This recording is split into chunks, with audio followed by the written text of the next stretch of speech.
Teamfight Tactics has hit the reckoning with set 5, and I can honestly say it might be my favorite set so far. I fell off after set 2, but this new set 5 is well balanced and overflowing with variety, which is what I was missing in previous sets. In today's video, we will review the current meta for set 5 as it stands in the first week of release. Note that builds will always have adjustments to them in a real match, since you are relying on a lot of RNG to land the right items and units. Additionally, I will be showing you builds with 7 units so that we can focus on the core of each build, but as you reach level 8 and 9, you will be able to slot in units that amplify what the core build leans on. Before we go through all the top builds, let's quickly review what the basics are of the meta, as you will be seeing these elements repeatedly across all builds. First, Ironclad is a mainstay. It provides flat armor to all your units, which makes it the physical version of Mystics. And who doesn't want armor against AD carry builds? You'll be seeing a lot of Nautilus plus Rel for Ironclad 2, as well as their Teamfight ultimates, which make a huge difference. Jack's in there as well, but he's usually used as a skirmisher hyper carry. Next, Ivern and Volibear are excellent frontline units with a great mix of damage, disruption, and survivability. They are both Revenants, which will give them a built-in revive when they are run together. You will see plenty of these two in many builds. And lastly, set 5 promotes income. Since so many of its units are high cost, there are still hyper roll strategies for things like Hellion or LeBlanc early game, but you will feel the loss of income as endgame comps are solid in the meta right now. Now let's get into the best builds in the game. The meta is quite healthy, so there are a lot of variations to choose from. For this guide, I chose builds that I believe are highly consistent in their win rate and are less niche in their requirements for both items and units. First, we have to acknowledge the raw power of Aphelios. He is both Nightbringer and Ranger, but his ultimate and strong scaling make him deal ridiculous damage to the entire enemy team.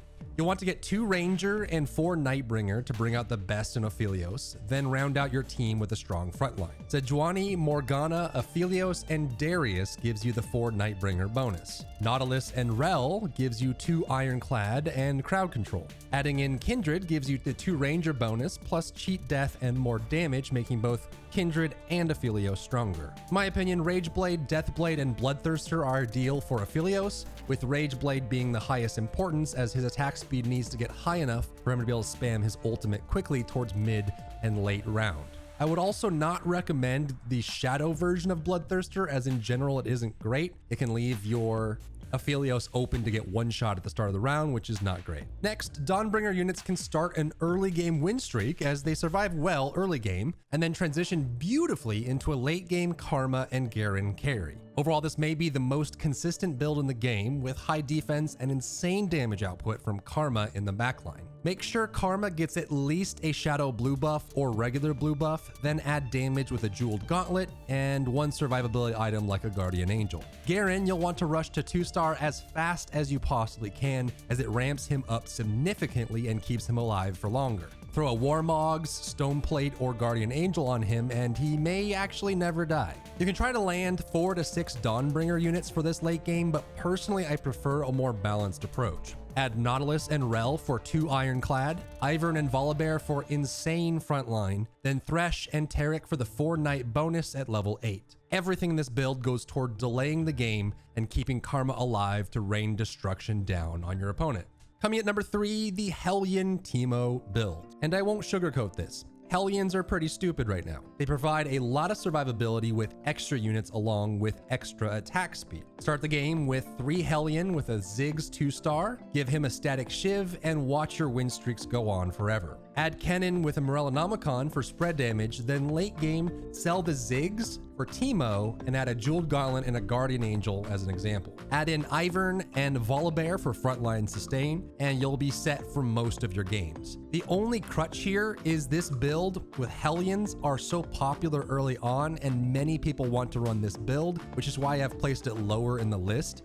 It's a masterclass build that has a good early and late game, but there's competition for the units. You will always be able to run it. Next, it's time for laser beams. Vel'koz can single-handedly wipe an entire team with his ultimate, so naturally he makes for a good build.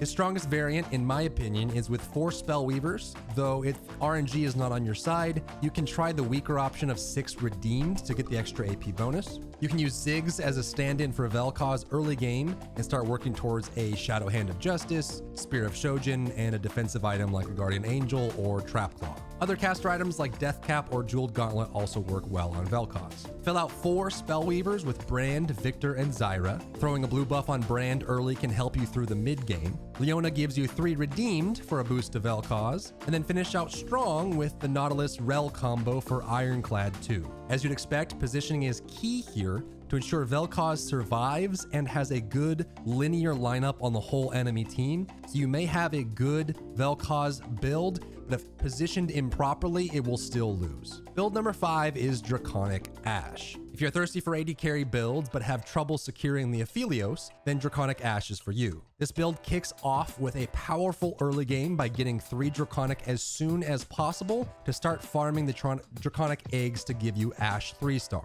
With proper items on Ashe, she can satisfy your AD carry dreams and then some. Early game Draconic comes from Ashe, Zyra, and Set, though you can work in Udyr if you need to. Then sell Set later and replace him with Heimerdinger. In this variant, we will go with 3 Draconic, but you can also run a 5 Draconic variant if you'd like. I just think it's weaker for going first place, as generally by the time you can get 5 Draconic properly, you already have the Ashe 3 or you're very close. Add Kindred to get 2 Ranger bonus and good damage. Ivern and Volibear gives the frontline we talked about as usual. Then I like adding Teemo to give you the 2 Invoker bonus. I love this build because Draconic allows you to push income through mid-game as you're getting regular units from your eggs, and then you can land a powerful late game while you are still saving for money. Now that we're past the top 5 builds, we are moving into what I would consider less consistent but still powerful builds. The next 3 builds are bonus builds I've included because when they are put together properly, they compete with the top 5 builds, but if you miss key items or units, it's possible for them to fall apart completely and land you in 8th place. And as such, I wasn't able to get consistent, solid footage for these builds. Starting with a Legionnaires build. Most commonly, you'll see 6 Legionnaires with a carry Draven or a carry Mordekaiser. A Mordekaiser with the right items is terrifying, and Draven, of course, works great with AD carry items. The challenge with this build is Draven without proper items is underwhelming, and the same goes for Mordekaiser. In my opinion, Draven requires at least a Rage Blade and a Bloodthirster, rounded off with another damage item like an Infinity Edge. There's debate right now over what items work best on Mordekaiser. My current thinking is that Gunblade, Death Cap, and a defensive item is best if you're using Mordekaiser as your carry. Then simply reach 6 Legionnaires by adding Callista, Yasuo, Riven, and Kayle. You can finish off with Ivern and Volibear for some support and frontline. And if you plan well, you can use Callista and Yasuo as early game carries until you get the Draven and the Mordekaiser. If you hit the right items and the right markers for this build at the right pace, it can destroy everything in its path, or you can miss a few items here and there and fall flat. So be sure to experiment with it and let me know how yours goes. Build number 7, LeBlanc Coven Assassin. LeBlanc is possibly the strongest early game unit in set 5 right now. The key interaction here is with a Shadow blue buff, providing her a full mana bar every time she casts, meaning she can permanently stun lock enemy units. Throw on a Guardian Angel and Infinity Edge to make her unstoppable in the first few stages. It's likely this gets patched at some point, but for now, it's hard to ignore how strong she actually is. The challenge with this build is transitioning to late game, as LeBlanc starts to fall off pretty hard. It doesn't mean it isn't viable, but it does make it less consistent in my eyes and therefore lower on this list. To me, the best variance of this build is with Coven and 4 Assassin. Aim to rush to 3-star LeBlanc early game, and then finish the 3 Coven bonus with Lissandra and Morgana. What you use your Coven buff on, I will leave to your discretion, as it can have a lot of uses. Then finish the 4 Assassin bonus by adding Diana, Viego, and Nocturne. I actually have a love-hate relationship with Nocturne right now, as he can either be a pile of dirt or a god.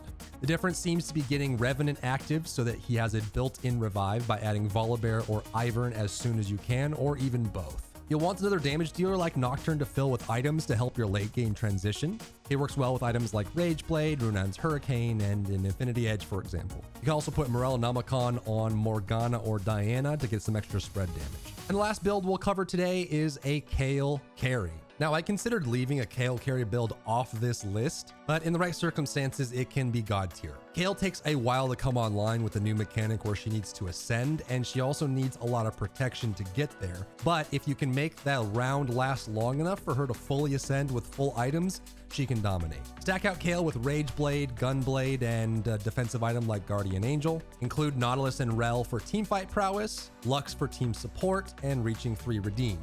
Then play on 4 knights with Garen and Taric. Taric and Kayle will also trigger the 2 Verdant bonus, which gives you CC immunity. You can probably see a trend here. If you go Kayle Carry, your goal is to get tanky and durable to drag out the round long enough for Kayle to reach her final form. And that does it for Teamfight Tactics Set 5 Week 1 Meta Synopsis. Congrats to the Teamfight Tactics team for this healthy and overall balanced meta. I hope this video was succinct, clear, and helpful for you. Thank you so much for tuning in today, and I'll see you in the next one. And of course, be sure to follow my socials and my Twitch channel and subscribe here for more videos, yada yada.